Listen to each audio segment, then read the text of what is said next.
Hogwarts Legacy is a massive game, and there's so much to learn, and in today's video, I'm going to show you the top 5 things that you need to know when starting your playthrough of Hogwarts Legacy. One of the first things we should talk about is how gear works in Hogwarts Legacy. There are a bunch of different chests available in Hogwarts Legacy, and it all has randomized loot, but certain chests like these ornate chests here will have guaranteed legendaries in them. Now these chests are the best way to get some of the best gear in the game, and we're going to go over when and how you should be opening these. When you get armor from drops and chests, they're going to sync to your current level. So if you go around the map and picking up all the legendary chests early in the game, you're going to have a lack of legendary armor that is synced to your level later in the game without having to purchase it from a shop.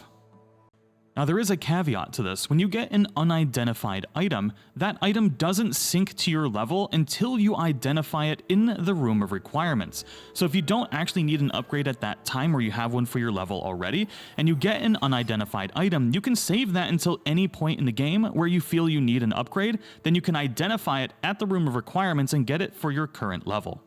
Now let's get into how these ornate chests can be really interesting. Before you open one of these, I highly recommend going into your menu, and then going to settings, and then saving a new save game. Once you have your save game complete, you can go ahead and open up that ornate chest. Now we got an unidentified neck item from this chest. Now if we didn't want a neck item right now, what we could do is we could go back into our menu and we can loot this chest again for something that we actually want. Maybe we wanted a cloak, and thank God we got one. Now I already have a level 25 cloak, which means if I identified this cloak right now, it would come out at maybe level 26, which wouldn't be much better. So I can actually save this unidentified item for when I get to a higher level, and I'll be able to automatically upgrade my gear right away. This leads us right into our next tip, which is to unlock max level lockpicking as fast as possible. I spent a lot of the game avoiding doing this demiguise quest, and I really regretted it because so much good loot and little secrets that you can find within Hogwarts and the rest of the world are locked behind the ability to have Alohomora level 1 through 3.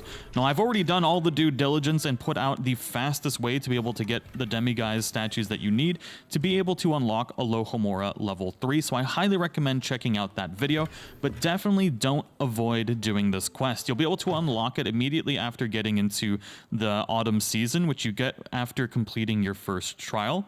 And then you're going to get an owl from Mr. Moon, who's going to ask you to find all of these statues. Definitely focus on this, spend a little bit of time, follow the video, and get Alohomora level 1 through 3. You'll thank me later.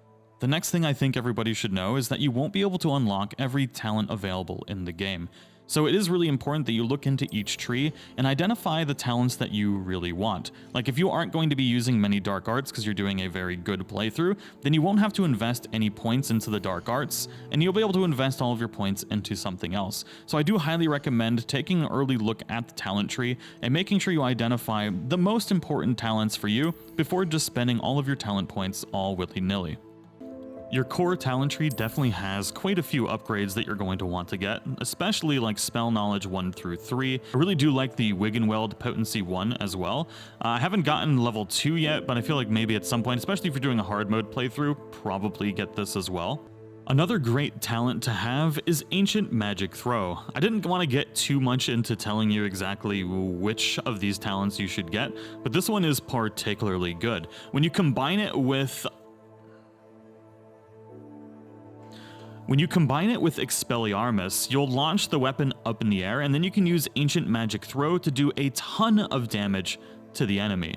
This is actually amazingly useful in combat, and it's probably one of the best combinations of Ancient Magic and talents that you can get, especially early on in the game. Now to tie in with the talent points, I do want to mention that the Room of Requirements botany and potion making is incredibly important and pretty freaking powerful. Venomous Tentacula can come in super handy, especially when upgraded with talents. And you also have these cabbages down here that come in really helpful in many fights. And then one of my favorite potions in the game is the Thunder Brew recipe. I absolutely love this. You'll have to grow Shrivel Fig to be able to make them, and you can get Leech Juice and Stench of the Dead pretty commonly throughout the game. Now if you look at the Room of Requirements talent tree, You can see that up here you have the Noxious. The Venomous Tentacula attack deals additional damage and breaks shields, so it'll automatically break shields for you, which is really nice. This Cactus one down below will send a second Chopping Cabbage. I don't know why I keep saying cactus, it's a cabbage. It sends 2 of them out. And then you have upgrades to your potions as well. One of the most important upgrades that you can get for the Room of Requirements when you start growing your botany and making potions is actually a large growing pot. And this is because it's really versatile, and you don't have a lot of money when you first start off the game, unless you're following one of my money-making guides, then you'll probably be super rich. But you can actually use these large pot tables. You can save all the way up for the one with 2 spots, or you can get the one with just 1 spot in it. And the great thing about these is not only can you grow large plants in them, but if we approach one of them, we can grow any other size plant as well. This allows you to spend money on buying the different types of plants rather than having to buy all the different, small potting tables, medium potting tables, and large ones. You can just buy large ones and you can put medium plants inside of them, or small plants, or really whatever you want. Now, the side thing of that is you can get these upgraded tables with small pots in them that allow you to put, 5 small plants, which is pretty nice, but that's kind of something that you'll need maybe later in the game when you're brewing a lot.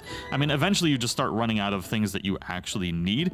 I really like having these 2 large ones because you can just put everything that you need in here, and you really just don't even need these smaller plants. But it's just a really nice bonus to have, and the game doesn't tell you that you can actually plant all sizes in here, as far as I'm aware. So just keep that in mind. It comes in super duper handy, especially when you need lots of mallow sweet for all of those little Merlin's quests as you progress through the game. Now, the last tip, but certainly not the least, is an incredibly important one, and the game doesn't really tell you. Although they do tell you that you should be looking at your field guide as much as possible, there's actually something in here that is quite amazing. If you go into your collections in your field guide, you're going to notice there is an option here for enemies. This is actually going to show you what types of things enemies are weak to, and this could come in really handy. Enemy weakness can be such a massive advantage in the game. So we have Ashwinder Duelist here. Their powerful Reductor Curse cannot be blocked by shield charms, but interrupting that cast with a Severing Charm will spin them to the point of losing control and hitting one of their own gang. Now, each of the enemies listed in this field, guys, has some type of weakness that if you perfect that, you'll be able to take down enemies significantly faster. Like this one for the Ashwinder Soldier, as they warm up their Expulso Curse, levitating them with Levioso will cause them to lose control of the spell and hit one of their own gang. There's all sorts of things like this in the game, and I highly recommend, if you're having any sort of trouble with combat or just want to power through combat even faster, looking through this field guide and checking what types of enemy weaknesses there are is incredibly powerful. So these Ranrock Loyalists can use Corrupted Magic to increase strength of all nearby goblins, which is rough. While they are building up magic to imbue their companions, Bombarda can disrupt and unleash it in a devastating eruption. Some of these are just really cool how they interact, and you've probably noticed some weird things happening while you're fighting throughout the game, and this is why. Now that does complete our tips and tricks videos for the day. Now I will be having tons of more Hogwarts Legacy coming out, legendary item locations, secret quests, combat tips, anything that your heart could desire for Hogwarts Legacy, so make sure to keep an eye out on the channel, and I'll see you all in the next one.